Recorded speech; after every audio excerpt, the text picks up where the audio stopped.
Good morning प्यारे श्रोतागणों। तो अभी उपस्थित हुए हैं दिन भर की प्रमुख खबरों के साथ। तो इससे पहले खबरों के सिलसिले को शुरू करें, निवेदन रहेगा कृपया चैनल को जरूर सब्सक्राइब करें। तो प्रस्तुत हैं आज दिन भर की प्रमुख खबरें।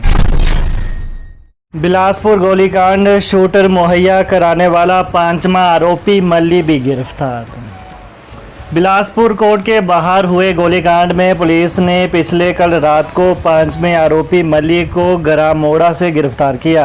मल्ली पर आरोप है कि उसने ही पुरंजन ठाकुर को शूटर मुहैया कराया था। वहीं चारों आरोपियों को आज कोर्ट में पेश किया गया। शिमला में झमाझम बरसे बादल, प्रदेश में एक सप्ताह तक भारी बारिश का अलर्ट। मौसम विभाग के अलर्ट के बीच हिमाचल प्रदेश की राजधानी शिमला में आज शाम करीब 4 बजे फिर झमाझम बारिश शुरू हुई। बीती रात भी यहां भारी बारिश दर्ज की गई। भारी बारिश से शहर में जगह जगह भूस्खलन से नुकसान हुआ है। मौसम विज्ञान केंद्र शिमला की ओर से प्रदेश के कई भागों में आज से लगातार 7 दिनों तक भारी बारिश का अलर्ट जारी किया गया है। साथ ही अंधड़ चलने का अलर्ट है। विभाग के अनुसार अगले 2 दिनों के दौरान हिमाचल प्रदेश के शेष भागों में दक्षिण पश्चिम मानसून के आगे बढ़ने के लिए परिस्थितियां अनुकूल हैं। राज्यपाल की तल्खी के बाद राजभवन पहुंचे सीएम, बातचीत से दूर की नाराजगी। राज्यपाल श्री प्रताप शुक्ल की तल्खी के अगले ही दिन आज मुख्यमंत्री सुखविंदर सिंह सुक्खू राजभवन पहुंचे। पिछले कल प्रेस वार्ता कर विभिन्न मामलों को लेकर राज्यपाल की ओर से जताई नाराजगी को सीएम ने विस्तार से चर्चा कर दूर किया। कृषि विश्वविद्यालय पालमपुर में कुलपति की नियुक्ति की फाइल विधि विभाग के पास होने की बात कर भविष्य में सचेत रहने की मुख्यमंत्री ने बात कही। योग दिवस पर अनुपस्थिति को लेकर खेद जताते हुए कम्युनिकेशन गैप का हवाला देकर इस विवाद को भी खत्म किया। राजभवन में राज्यपाल श्री प्रताप शुक्ल ने प्रेस वार्ता कर कृषि मंत्री चंद्र कुमार की बयानबाजी को लेकर नाराजगी जताई थी। राज्यपाल ने कहा था कि कृषि विश्वविद्यालय में कुलपति नियुक्त न होने को लेकर मंत्री राजभवन पर सवाल उठा रहे हैं। मंत्री बार बार कह रहे हैं कि राजभवन ने मामले की फाइल को मंजूर कर वापस नहीं भेजा है, जबकि फाइल अभी सरकार के ही पास है। राज्यपाल ने योग दिवस के राज्य स्तरीय कार्यक्रम में सरकार के प्रतिनिधियों के शामिल नहीं होने पर भी नाराजगी अपनी जताई थी। आज सुबह ही मुख्यमंत्री ने ऊना जाने से पहले राजभवन जाकर राज्यपाल शुक्ल से मुलाकात की। खमाड़ी टिक्कर सड़क को 50 करोड़ रुपए मंजूर, एनएच को जोड़ने वाली सड़कों के लिए मांगे 150 करोड़ रुपए। केंद्र सरकार ने जिला शिमला में केंद्रीय सड़क एवं अवसंरचना निधि CRIF के तहत खमाड़ी टिक्कर सड़क के लिए 50 करोड़ रुपए स्वीकृत किए। लोक निर्माण मंत्री विक्रमादित्य सिंह ने आज देर शाम नई दिल्ली में केंद्रीय सड़क परिवहन एवं राजमार्ग मंत्री नितिन गडकरी से मुलाकात कर यह मामला उठाया। उन्होंने प्रदेश की विभिन्न सड़क परियोजनाओं के बारे में चर्चा की। इस दौरान शिमला मटोर 4 लेन बनाने पर भी चर्चा हुई। वहीं विक्रमादित्य ने गडकरी को 4 लेन नेशनल हाईवे और अन्य सड़क परियोजनाओं का जायजा लेने के लिए हिमाचल आने का न्योता दिया। इस पर गडकरी ने जल्द हिमाचल आने की हामी भरी है। विक्रमादित्य सिंह ने राष्ट्रीय राजमार्गों को जोड़ने वाली लोक निर्माण विभाग की सड़कों की मरम्मत के लिए 150 करोड़ रुपए जारी करने का आग्रह किया। उन्होंने कहा कि प्रदेश में मानसून को ध्यान में रखते हुए यह धनराशि जरूरी है। टोल प्लाजा पर लोगों को बेहतर सुविधाएं देने की आवश्यकता। लोक निर्माण विभाग के सचिव डॉक्टर अभिषेक जैन ने कहा कि टोल प्लाजा पर शौचालय, ambulance, crane, toll plaza, medical and post और ट्रैफिक एंड पोस्ट के माध्यम से वाहन चालकों और यात्रियों को प्राथमिक उपचार की बेहतर सुविधाएं प्रदान की आवश्यकता है। उन्होंने राष्ट्रीय राजमार्ग प्राधिकरण के अधिकारियों के साथ समीक्षा बैठक की।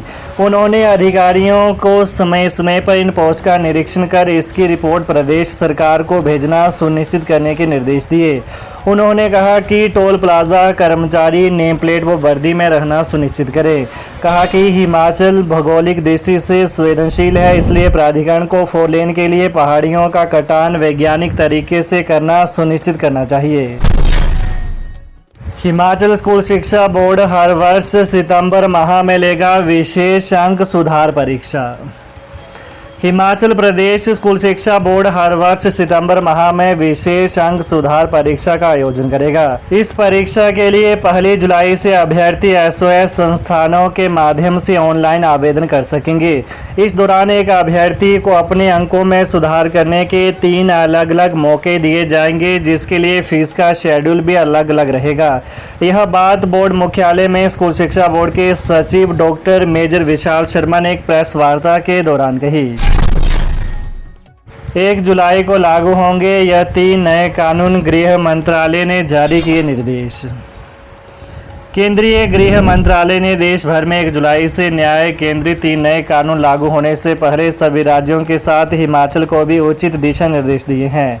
इसके तहत 3 नए कानून को लेकर सभी स्तर पर अधिकारियों को गहनता के साथ प्रशिक्षण देने को कहा गया है, ताकि देश के हर व्यक्ति को न्याय मिल सके। 1 जुलाई से देश में न्याय केंद्रित 3 नए कानून भारतीय न्याय संहिता, भारतीय नागरिक सुरक्षा संहिता और भारतीय साक्ष्य अधिनियम लागू हो जाएंगे। नए आपराधिक कानूनों के लिए पुलिस अनुसंधान और विकास ब्यूरो BPRND ने पुलिस और जेल कर्मियों के प्रशिक्षण के मॉड्यूल भी तैयार किए हैं।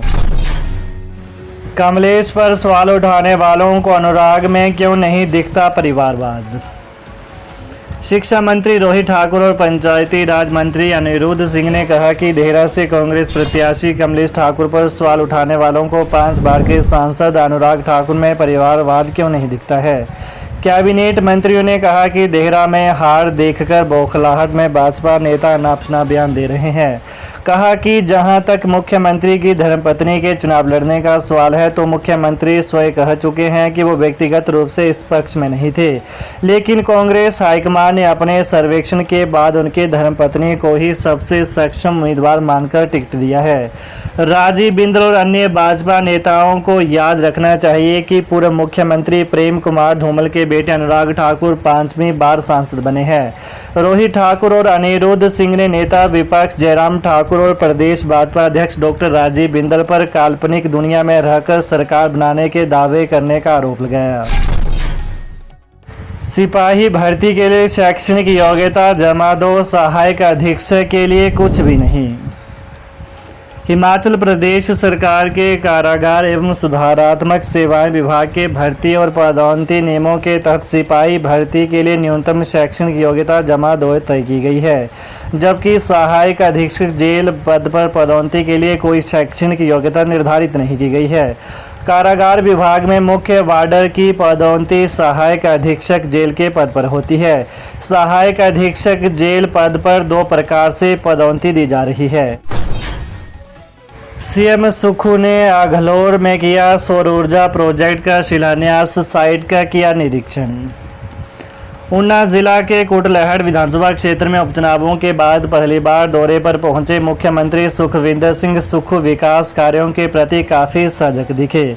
उन्होंने अघलोर में 10 मेगावाट सौर ऊर्जा प्रोजेक्ट का शिलान्यास किया। मुख्यमंत्री तुरंत वापस नहीं लौटे, बल्कि नवनिर्वाचित विधायक विवेक शर्मा के आग्रह पर प्रोजेक्ट की साइट का तपती धूप में पैदल निरीक्षण करने निकल पड़े। कुछ दूर तक गाड़ियों में जाकर वहां से पैदल साइट का निरीक्षण करने जब सीएम निकले, तो उनके साथ पावर प्रोजेक्ट के अधिकारियों सहित प्रशासनिक अधिकारी भी मौजूद रहे। इस मौके पर उन्होंने पास की खाली पड़ी 2 एकड़ जमीन को भी प्रोजेक्ट में शामिल करने के लिए कहा और जिला प्रशासन को इस संबंध में जल्द कार्रवाई पूरी करके जमीन हस्तांतरित करने के लिए कहा। तो ये रहा आज दिन भर की प्रमुख खबरों का कारवां। तो प्रदेश की ताज़ा खबरों को जानने के लिए कृपया चैनल को अभी सब्सक्राइब करें। धन्यवाद।